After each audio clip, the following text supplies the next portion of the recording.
میرے محبوب فرماتے ہیں ایک شخص کا انتقال ہوا، فلما وُدِیَ فِی حُفْرَتِہِ، جب اسے قبر میں رکھا گیا نا تو موت منکر نکیر سوالات کرنے کے لیے آئے، تو وہاں دیکھا ایک سونی شکل والا جوان کھڑا ہے، تو پوچھا تم کون ہو؟ کہا انا سورۃ الملک، میں سورہ ملک ہوں، اور تمہیں اجازت نہیں ہے اس سے سوالات کرنے کی۔ تو منکر نکیر کہنے لگے ہم خود سے نہیں آئے ہیں، ہمیں تو اللہ نے بھیجا ہے، اگر آپ کو کوئی بات کرنی ہے تو اللہ کی بارگاہ میں کریں۔ قرآن کتنی طاقت والا ہے، قرآن کتنی قدرت والا ہے، قرآن کتنی عظمت والا ہے۔ فرماتے ہیں رب کعبہ کی قسم ہے، سورہ ملک اللہ کی بارگاہ میں حاضر ہوتی ہے، یا اللہ میں نے سنا ہے کہ اس سے سوالات بھی کیے جائیں گے، عذاب قبر میں مبتلا بھی کیا جائے گا۔ اللہ فرماتا ہے ہاں وہ مجرم تھا، وہ گناہگار تھا، سیاہ کار تھا، یا اللہ مہربانی فرما، اس کے سینے میں میں ہوں، میں اس کے سینے میں ہوں، پھر بھی عذاب قبر میں مبتلا ہو۔ لوگ تو باتیں کریں گے، اعتراض کریں گے کہ سورہ ملک بھی اس بندے کے سینے میں تھی، پھر بھی عذاب نازل کیا گیا۔ اللہ فرماتا ہے اے سورہ ملک آج میں تجھے جلال میں دیکھتا ہوں۔ سورہ ملک کہتی یا اللہ میں کیسے جلال نہ دکھاؤں کہ جس کے سینے میں میں تھی وہ آگ میں جلے گا۔ یا اللہ ایک کام کر، اگر اسے آگ میں جلانا ہے، عذاب قبر میں مبتلا کرنا ہے، تو پھر مجھے فم ہونی من کتابک، مجھے اپنے قرآن سے مٹا دے،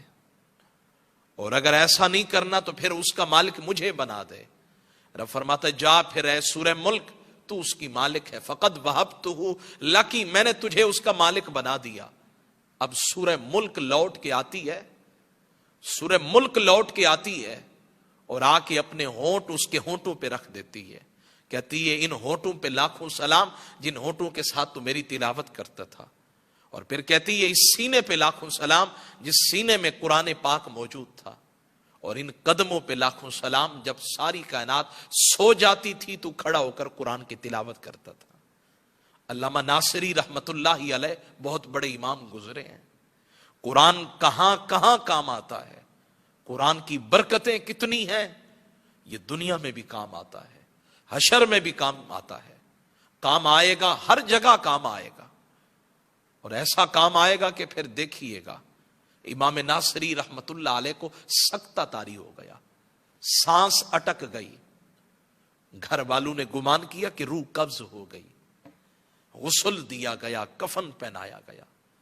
جنازہ پڑھا گیا، اور حتیٰ کہ سوئے شہر خموشہ لے کر جانے لگے۔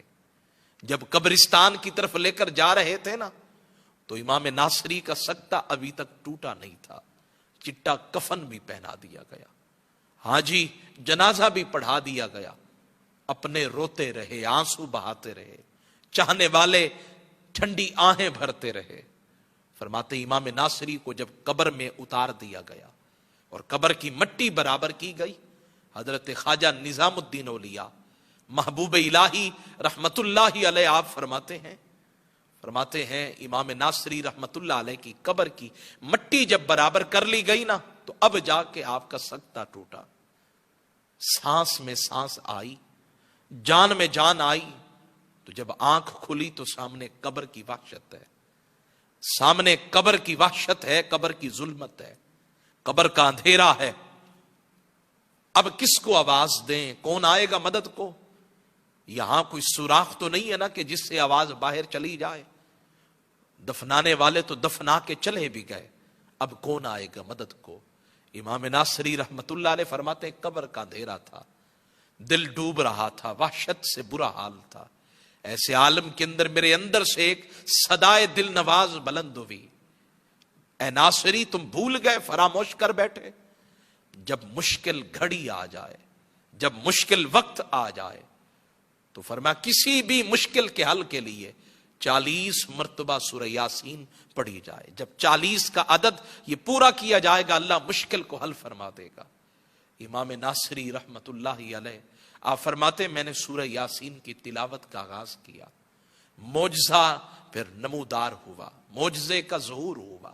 قرآن کا معجزہ دیکھیں۔ فرماتے ہیں میں نے 39 مرتبہ ابھی سورہ یاسین کو پڑھا تھا، اللہ نے ایک کفن چور کو بھیج دیا۔ جب وہ کفن چور آیا نا تو اس نے آ کر دیکھا کہ آج تازہ قبر ہے، اس نے قبر کی مٹی کو ہٹانا شروع کیا، اور جیسے ہی قبر کی مٹی ہٹنے کے قریب تھی تو میں اپنے جذبات پہ قابو نہ رکھ سکا، جیسے ہی قبر کی مٹی ہٹ گئی میں فوراً کھڑا ہو گیا۔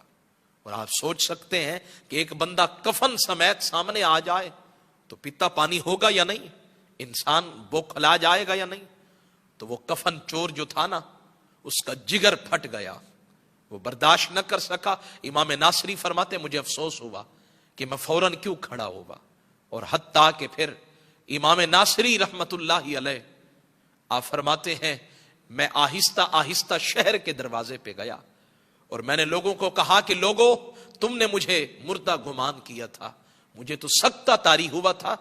جس کی وجہ سے تم نے مجھے قبر میں اتار دیا، میں تو زندہ تھا۔